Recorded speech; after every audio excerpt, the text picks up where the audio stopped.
فرض نماز نہ چھوڑ. اللہ تعالیٰ نے روزے میں گنجائش رکھی ہے. بیمار ہو چھوڑ دو، مسافر ہو چھوڑ دو، بعد میں رکھ لو. اتنے بیماروں کے رکھ ہی نہیں سکو گے، چلو معاف. چھوٹا سا فدیہ ہے وہ دے دو، معاف. زکوٰۃ آج فرض ہو گئی ہے، ٹھیک ہے، آج دے دو، کل دے دو، پرسوں دے دو، اگلے مہینے دے دو، اس سے اگلے مہینے دے دو، سال میں جب مرضی دے دو. حج فرض ہو گیا ہے آج، 20 سال کی عمر میں 60 سال کی عمر تک جب چاہو حج کر لو. لیکن نماز کا ٹائم ہو گیا ہے، بس نہیں چھوڑ سکتے، پڑھنی ہوگی اپنے وقت پر. تو میری گزارش ہے بھائیو، جہاں سے بھی آئے ہو، میں ہاتھ جوڑتا ہوں، نماز نہ چھوڑ. جب تک سجدے میں سر رکھتے رہو گے، اللہ کی چھاؤں آپ پہ رہے گی، اللہ کی نظروں میں آپ ہر وقت رہو گے، اور محبت کی نظریں آپ کا طواف کریں گی. فاصبر فإنک بأعیننا، اس کا میں ترجمہ کیا کرتا ہوں کہ میرے محبوب صبر کیجئے، فإنک بأعیننا، میری نظریں آپ کا طواف کر رہی ہیں. تو اس ماحول میں جو نماز پڑھے گا نا، اللہ کی محبت اس کا طواف کرے گی، اللہ کی رحمت اس کا طواف کرے گی، اس کو اپنی چھاؤں میں رکھے گا. کوئی کبھی قضا ہو جائے، انسان ہو سفر میں ہو جاتا ہے، سستی میں ہو جاتا ہے، نہیں پڑھی گئی، سستی میں کام میں، اس کی قضا دے. سونے سے پہلے 5 نمازوں کی قضا پوری کر کے اپنا کھاتا مکمل کر کے پھر سو، تو انشاءاللہ اللہ مہربان کریم ہے، معاف کر دے گا. اور اپنی نمازوں کو قضا پڑھتے رہو گے اس طرح، تو پھر 5 نمازوں کے اللہ تعالیٰ طاقت بھی دے دے گا، ہمت بھی دے دے گا، توفیق بھی دے دے گا. کچھ وقت اپنے قرآن کے لیے، کچھ میرے نبی کی زندگی کے لیے. فیملیز کے ساتھ ہو، ماں باپ ساتھ ہیں، ان کو عزت دو، ان کو احترام دو. اور بیوی کے ساتھ، بچے ساتھ ہیں، ان کے لیے ٹائم نکالو. اپنے بچوں کو محبت سے پروان چڑھاؤ، ڈانٹ ڈپٹ سے نہیں، ڈانٹ ڈپٹ سے نہیں، ڈانٹ ڈپٹ سے نہیں، پیار محبت سے. میرے نبی نے 7 سال گزارے حسن کے ساتھ اور 6 سال گزارے حسین کے ساتھ. 6-7 سال میں نہ کوئی نصیحت کی ہے اور نہ کوئی ڈانٹ ڈپٹ کی ہے، پیار دیا، محبت دی، توجہ دی، سارا کچھ منتقل ہو گیا اور وہ جنت کے سردار بن گئے، جنت کے نوجوان. ہم بچوں کو نصیحت کر ان کی تباہی پھیر دیتے، اور اتنی چھوٹی عمر میں اسکولوں میں ڈال دیتے ہیں. پتہ نہیں یہاں کیا سسٹم ہے. میں تو پاکستان کی بتا رہا ہوں. 3 سال کے بچے کا ایڈا بڑا وسطہ ہوتا ہے، اس کے سارے نیورون ہی جل جاتے ہیں، اور وہ روتا ہوا جاتا ہے، روتا ہوا آتا ہے. جو ٹائم ماں کی گود کا تھا وہ ٹائم اسکول کو دے دیا، تو وہ محبتیں ختم ہو جاتی ہیں اولاد کی ماں باپ کے ساتھ. اور ایک ماں 2 بچے نہیں سنبھال سکتی، تو ایک ٹیچر 30 بچے کیسے سنبھالی؟ تمہارے یہاں کا تو پتہ نہیں، ہمارے پاکستان میں تنخواہیں بھی بڑی تھوڑی ہیں، تو تھوڑی تنخواہ، 40 بچے، 30 بچے، تو وہ برباد نہیں ہوئے تو اور کیا ہوں گے؟ ایک ٹیچر بچوں کو سبق سکھا رہی تھی، بچوں پڑھو CUP سب پر. تو بچوں نے کہا مس CUP کب ہوتا ہے؟ سانپ. کہا نہیں بچوں کہو CUP سب. ان کا مس CUP کب ہوتا ہے؟ کب بچوں اتنی تھوڑی تنخواہ میں CUP سب کی رہے گا، کب نہیں ہو سکتا ہے. تو ہماری سکولنگ تو ایسی بیکار برباد ہے کہ ہمارے کاروباری، ہمارے سکول کاروبار ہیں. کوئی ہماری نیشن کے لیے وہ کوئی تعلیم نہیں ہے، کاروبار ہے. یہاں کا مجھے نہیں پتا، لیکن میں اپنے پاکستان انڈیا کی بات کرتا ہوں. انڈیا، پاکستان، بنگلہ دیش ایک سیم کلچر ہے کہ جتنے تعلیمی ادارے صرف کاروبار ہیں، ہماری نسل کو برباد کر رہے ہیں، تباہ کر رہے ہیں. میرے نبی کہتا ہے 7 سال تک بچے کو نماز کبھی نہ کہو، 7 سال تک. 7 سال کے بعد کہنا شروع کرو. 10 سال کے بعد سستی ہو، تھوڑا سختی کرو. 15 سال میں جا کے فرض ہوتی ہے. اللہ 15 سال بچے کو فری رکھتا ہے، اور ماں باپ کو کہتا ہے پہلے 10 سال بچوں کو دے دو، ساری زندگی بچہ تمہیں دے دے. ہم بچوں کو وہ ٹائم نہیں دیتے، وہ ہمارے نہیں ہوتے. تو بھائیو، آخری گزارش یہ ہے کہ آپ 3 چلے کے تو سارے بھائی ارادے کر لو، ٹھیک ہے نا. اور میں چھوٹا تبلیغی ہوں، میں چھوٹی تشکیل کرتا ہوں. میں نے ہر جگہ بس ایک کی تشکیل کی ہے کہ اتنا بڑا مجمع ہر مہینے 3 دن باقاعدگی سے لگا ہے. نیت کرتے ہو؟ ہر جہاں سے بھی آئے ہو، تبلیغ کا کام ہر جگہ ہو رہا ہے، ہر مہینے 3 دن لگا لیا کریں. کبھی ناغا ہو جائے کوئی بات نہیں، ہر مہینے 3 دن، ٹھیک ہے؟ نیت کرتے ہو؟ اور آخری نیت یہ کرواتا ہوں، اگر کسی سے لڑے ہوئے ہو تو صلح کرو. مسلمان کو اچھا نہیں لگتا کسی سے بائیکاٹ ہو، کسی سے قطع تعلق ہو. بس معافی مانگ لو، معاف کر دو، معافی مانگ لو. جو معافی میں پہل کرتا ہے اللہ اس کو اونچا کر دیتا ہے. اور جھگڑا ہو جانا کوئی بڑی بات نہیں. میرے حضرت حسن اور حسین میں آپس میں دونوں بھائیوں میں کوئی تلخی ہو تو لوگوں نے حضرت حسین سے کہا جاؤ بھائی سے معافی مانگو. ان کی بات سننا کیا خوبصورت. فرمانے لگے اگر میں جا کے معافی مانگوں گا نا تو میرا درجہ بڑا ہو جائے گا اور میرے بھائی کا درجہ چھوٹا ہو جائے گا. اور مجھے شرم آتی ہے کہ میں چاہتا ہوں جنت میں بھی میرا بھائی مجھ سے آگے ہو میں پیچھے ہوں، تو وہ آ کے معافی مانگے گا تو وہ بڑا ہے، اس کا درجہ بھی بڑا ہے۔ اگر میں چلا گیا مجھے کوئی شرم نہیں ہے، لیکن میں گیا تو میرا درجہ بھائی سے آگے ہو جائے گا، میں بھائی سے جنت میں بھی آگے نہیں ہونا چاہتا۔ یہ بات جب حضرت حسن کو چلی تو انہوں نے نہ جوتا پہنا نہ ٹوپی، ویسے بھاگے بھاگے اور اپنے بھائی گلے ملے۔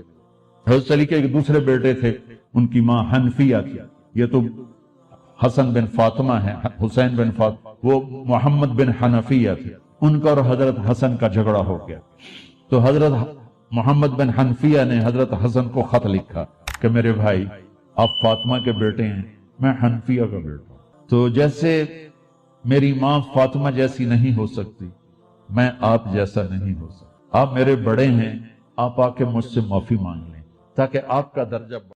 تو اللہ تعالیٰ نے ایک جگہ ہم سے سودا کیا ہے کہ تم صرف یہ 7 کام کر لو، 7 جس پر اللہ نے خوشخبری دی ہے کہ آپ جنت الفردوس کے مالک بن جائیں گے۔ عام جنت نہیں، جنت الفردوس۔ کیا فرق ہے؟ اللہ تعالیٰ نے عام جنت کو کن فیکون سے بنایا اور جنت الفردوس کو اپنے ہاتھوں سے بنایا، اپنے ہاتھوں سے بنایا۔ یہ تعبیر ہمیں معلوم نہیں، لیکن ہم اس پر ایمان لائے، متشابہات میں سے۔ تو پھر اس میں جو سب سے بڑی دولت ہے وہ یہ ہے، جنت والے جمعہ اللہ کا دیدار کریں گے، ہم کلام ہوں گے، اس کی محفل میں بیٹھیں گے۔ لیکن جنت الفردوس والے صبح بھی اللہ کا دیدار کریں گے، شام بھی اللہ کا دیدار کریں گے۔ اللہ اکبر۔ تو جس دن اللہ اپنا دیدار عام کرائے گا تو اللہ تعالیٰ پوچھے گا راضی ہو؟ کہیں گے یا اللہ بہت راضی۔ پھر کہیں گے یا اللہ ہم تیری عبادت کا حق نہیں ادا کر سکے، آج تجھے دیکھ کے پتہ چلا ہے کہ آپ کیا ہستی ہیں، ہمیں اجازت دے ہم آپ کو ایک سجدہ کریں جیسے دنیا میں بغیر دیکھے کیا تھا۔ تو اللہ فرمائیں گے قد وضعت عنکم مؤونۃ السجود، میں نے سجدے معاف کر دیے، جو دنیا میں تم نے کر لیے وہی تمہارے لیے کافی ہے، اب تم میرے مہمان ہو، میں تمہارا میزبان ہوں، کلوا واشربوا ہنیئا بما اسلفتم فی الایام الخالیہ، کھاؤ پیو مزے کرو، کھاؤ گے پخانہ نہیں، پیو گے پیشاب نہیں، اور رات نہیں، دن کا جیسے صبح کا وقت ہوتا ہے یہ وقت ہوگا، اور نہ بیماری، نہ بڑھاپا، نہ دکھ، نہ درد، نہ لڑائی، نہ جھگڑے، نہ تکلیف، اور ہر آنے والا دن نہیں، ہر آنے والا لمحہ خوشیاں بڑھاتا چلا جائے گا، بڑھاتا چلا جائے گا، بڑھاتا چلا جائے گا۔ ہم فیہا خالدون، ہمیشہ کی زندگی ہے، جو آگ میں گئے ان کے لیے بھی، جو جنت میں گئے ان کے لیے بھی۔ تو اللہ تعالیٰ نے جنت الفردوس کے لیے صرف 7 باتیں ہم سے مانگی ہیں۔ اگر تم 7 کام کر لو تو میں تمہارے لیے جنت الفردوس کا سائن کرتا ہوں۔ وہ کیا ہے؟ سورہ مومنون شروع رہی ہے، بسم اللہ الرحمن الرحیم، قد افلح المؤمنون الذین هم فی صلاتهم خاشعون والذین هم عن اللغو معرضون والذین هم للزکاة فاعلون والذین هم لفروجهم حافظون الا على ازواجهم او ما ملكت ايمانهم فانهم غیر ملومین ومن ابتغى وراء ذلك فاولئک هم العادون والذین هم لأماناتهم وعهدهم راعون والذین هم على صلواتهم يحافظون اولئک الذین یرثون الفردوس هم فیها خالدون۔ اللہ تعالیٰ نے کہا کہ میری طرف سے خوشخبری دے دو کہ جو لوگ اپنی نمازوں کو توجہ سے پڑھیں گے، اس میں آپ دیکھیں ہم کا لفظ آتا ہے، قد افلح المؤمنون الذین هم فی صلاتهم خاشعون والذین هم للزکاة فاعلون والذین هم عن اللغو معرضون والذین هم لفروجهم حافظون، تو والذین هم لأماناتهم وعهدهم راعون، اور اولئک الذین یرثون الفردوس هم فیها خالدون۔ ہم تو اس میں اللہ تعالیٰ کہہ رہا ہے کہ جنت الفردوس میں جانے والا وہ ہے جس میں یہ صفات ہوں گی، بس یہی لوگ جائیں گے دوسرے نہیں جا سکتے۔ جنت تو سارے مومنین کے لیے ہے، لیکن اگر جنت الفردوس جانا ہے، وی آئی پی کلاس میں جانا ہے، فرسٹ کلاس میں جانا ہے اور وی آئی پی لانج میں بیٹھنا ہے، تو جو قیامت سے پہلے اور ہماری موت سے لے کر اٹھنے کا جو وقت ہے، یہ لاؤنج ہے، اس میں اب لاؤنج میں بیٹھا ہوں۔ تو فرسٹ کلاس لاؤنج اور ہوتا ہے اور بزنس اور ہوتا ہے، اکانومی اور ہوتا ہے۔ تو اللہ تعالیٰ فرما رہے ہیں کہ اگر تم بہت اعلیٰ زندگی لینا چاہتے ہو تو یہ چند باتیں کیا ہیں؟ قد افلح المؤمنون الذین هم فی صلاتهم خاشعون۔ فلاح پا گئے، کامیاب ہو گئے کون؟ جو نماز توجہ سے پڑھتے ہیں، نماز شوق سے پڑھتے ہیں اور نماز دھیان سے پڑھتے ہیں۔ یہ ایک بات ہو، اور کوئی لمبا کام تو نہیں بتایا، 5 نمازیں بتائیں، اس کے سوا اور کسی نماز کا مطالبہ نہیں کیا، ترغیب دی ہے، اشراق پڑھو، تہجد پڑھو، اوابین پڑھو، نوافل پڑھو، سنتیں پڑھو، لیکن مطالبہ صرف 17 رکعات کا ہے۔ 2 فرض صبح، 4 فرض ظہر، 4 فرض عصر، 3 فرض مغرب اور 4 فرض عشاء، یہ مل کے 17 رکعات بنتی ہیں، جس کے ادا کرنے پر آپ کامیاب ہیں اور نہ ادا کرنے پر پکڑے۔ باقی سارے نوافل تہجد چھوڑ لے، اس پر حساب کوئی نہیں۔ تو پہلی صفت ہے جنہوں نے اپنی نمازوں کو دھیان سے پڑھا۔ دوسری ہے والذین هم للزکاة فاعلون، جو زکوٰۃ ادا کرتے ہیں۔ اللہ کو سخی سے پیار ہے، بخیل سے اللہ تعالیٰ کبھی پیار نہیں کرتا، چاہے وہ الٹا لٹک کے عبادت کرے، ایک ٹانگ پہ کھڑے ہو کے عبادت کرے، اللہ پاک کو سخی سے پیار ہے۔ اور میرے نبی کا فرمان ہے سخی اللہ کے قریب ہے، سخی جنت کے قریب ہے، سخی جہنم سے دور ہے، اور سخی سے اللہ راضی ہے۔ اور بخیل آدمی اللہ سے دور ہے، جنت سے دور ہے، جہنم کے قریب ہے اور اللہ اس سے ناراض۔ اور پھر اللہ نے سخاوت کی کیا حد رکھی ہے؟ 2.5%۔ اگر آپ کے پاس 1 لاکھ روپے ہے، 2,500 اس میں سے نکال کے کسی غریب کو دے دیں تو آپ بھی سخیوں میں آ گئے۔ باقی سخاوت کی کوئی حد نہیں، جتنا دیتے چلے جائیں وہ کم ہے۔ آپ کے پاس 1 کروڑ روپے ہے تو 2.5 لاکھ دے دیں، 1 کروڑ سے 2.5 لاکھ نکل جائے پتہ ہی نہیں چلتا، اور 1 لاکھ سے 2,500 نکل جائے تو پتہ ہی نہیں چلتا، 2.5 لاکھ کروڑ میں سے، 2,500 لاکھ میں سے۔ اور ہمارے لیے ہے جو ذمہ دارہ پیشے سے تعلق رکھتے ہیں، ہمارے لیے ہے 5%۔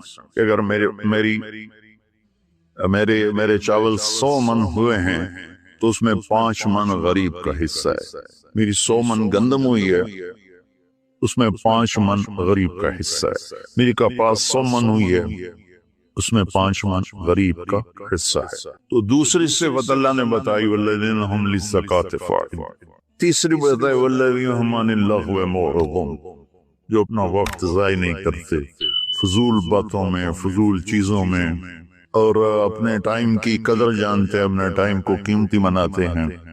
ہمارا الٹا چل گیا ہے حساب، راتوں کو سب جاگتے ہیں، دن میں سوتے ہیں، رات کی نیند کو صبح کی نیند پورا نہیں کر سکتے، اور اللہ تعالیٰ نے برکت صبح کے وقت میں رکھی ہے۔ اتنے یورپی ملک ہیں وہ سب 9-10 بجے سو جاتے ہیں اور 5 بجے اٹھے ہوتے ہیں، اور ہمارے شہروں میں طبقات سارے، بلکہ اب دیہاتوں میں جہاں بجلی ہے وہ رات 2 بجے 3 بجے تک جاگ رہے ہوتے ہیں، اور پھر صبح ایسا سوتے ہیں 12 بجے اٹھتے ہیں۔ ان کے کام میں کیسے برکت ہوگی؟ تو تیسری بات ہے والذین هم عن اللغو معرضون، جس کام میں نہ ثواب ہے نہ گناہ ہے اس میں لگے ہوئے ہیں۔ ٹائم قیمتی چیزیں سے قیمتی بناؤ۔ 3 ہوگی۔ چوتھی ہے والذین هم لفروجهم حافظون الا علی ازواجهم او ما ملکت ایمانهم فانهم غیر ملومین، جو زنا نہیں کرتے، جو شادی کرتے ہیں، جو زنا نہیں کرتے، جو شادی کرتے ہیں۔ ہمارا کلچر، ہماری تہذیب، ہمارا دین ہمیں شادی کا ریلیشن تو بتاتا ہے، گرل فرینڈ بوائے فرینڈ کا ریلیشن نہیں بتاتا۔ یہ